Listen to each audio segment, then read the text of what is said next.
Welcome to this edition of Cross Culture with Bola. If you are one of my newbies, you're welcome. If you've been a part of this conversation, please don't forget to like this video and invite your friends to be a part of this.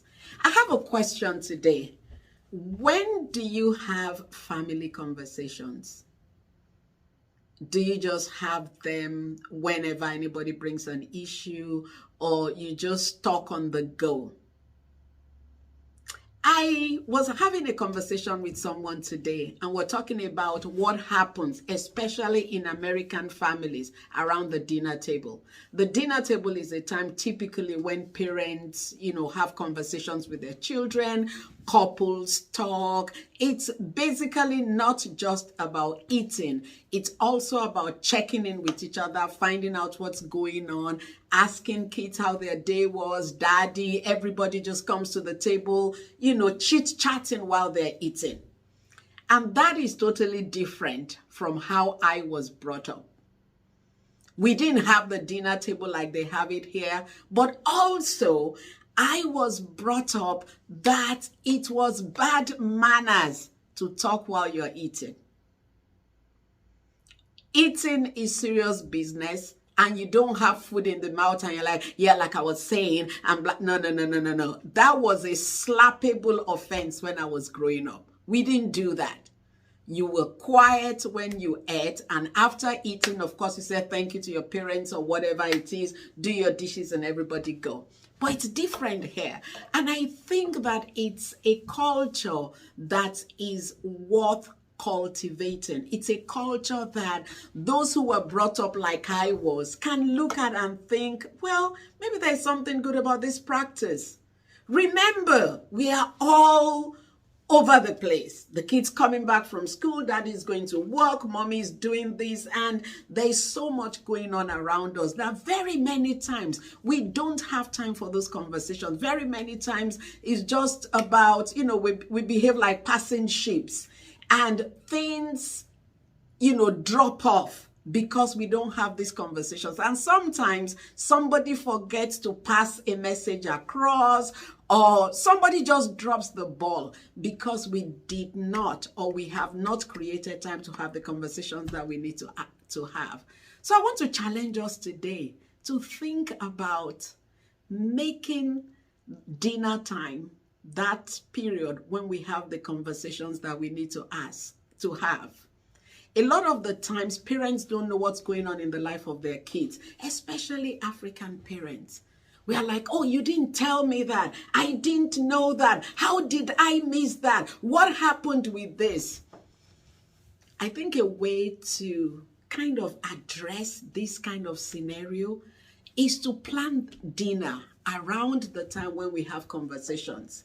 I know you are not brought up that way, but that's what happens here. And I think that's a culture worth, emulating. It's something that is nice. So that we sit down at the dinner table, we have these conversations. How did your day go?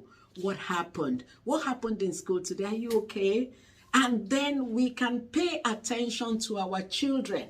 One of the complaints a lot of kids have is parents don't know what's happening to them. And that even if they tell us, we don't understand. I think if we can devote this dinner time to those conversations, we would have those conversations as at when due. We will know what we need to know, and then the family is together. You can ask daddy, what happened today? Oh, okay. I saw this person today. I spoke with that person. We can have those, chit chat and kind of know where everybody is. Another reason why I'm advocating for this is because a lot of children are going through a lot that parents are not aware of, because we don't have that time when we can have these conversations that can kind of help us gauge where our kids are. There's a lot of mental health issues all over the place now. If we create this time, it's easy for us to know what's going on before it becomes a big deal. Dinner table conversations, I think, is the way to go. A caveat though, especially for parents like me, please, let us be discerning. let us watch our reactions to what the kids talk about, or to what our spouses, for that matter, talk about. We want to have these conversations around the dinner table, but we don't want our kids or spouses to dread coming for dinner because of the kind of things we're going to say or the way we're going to respond to what they say. So there has to be a balance. So while we're advocating for conversations around the dinner table, that is not the time to bring up serious issues. That is not the time to scold our kids. That's the time that we just want to check in. We want to know what's happening with each other. If something happens that maybe we need to respond negatively to, or maybe a child does something that requires some discipline, the discipline should not happen around the dinner table. Please, no. That's an absolute no-no. What we want to do around the dinner table is just know what's going on. What we want to do is love each other. We just want to, be familial as a family. We don't want to yell. We don't want to scream. We don't even want to correct as much as possible. That's not what we want to do. So while we're doing this, we need to be careful about topics that we discuss at that time. And like I said, discipline is an absolute no-no. Let's just listen. Love, listen, and learn. Sometime after, we can then do a deep dive and say, oh, you mentioned this around the dinner table. What can we do? Or we can then say, hey, okay, I think you could have said it this way. You could have done it that way and stuff like that. We don't want our kids to dread coming to dinner. That's not what we want. We want them to enjoy the meal. We want them to feel a part of the family, but we do not want to create an atmosphere where they're thinking, oh my God, it's dinner time. Oh, what's mommy going to talk about today? What am I going to say that's going to set mommy off today? Is daddy going to come to the dinner table upset about something? No, that's not what we want.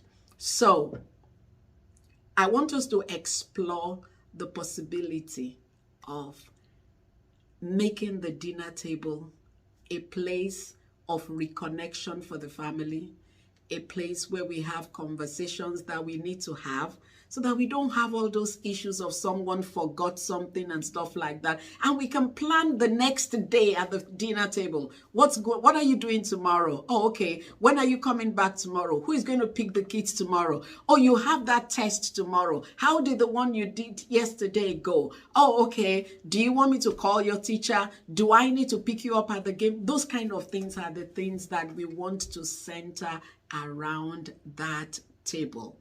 And of course, we can pray. For those of us who are Christians, you can ask your kids, oh, okay, what do you think about what pastor said in church on Sunday? How was junior church?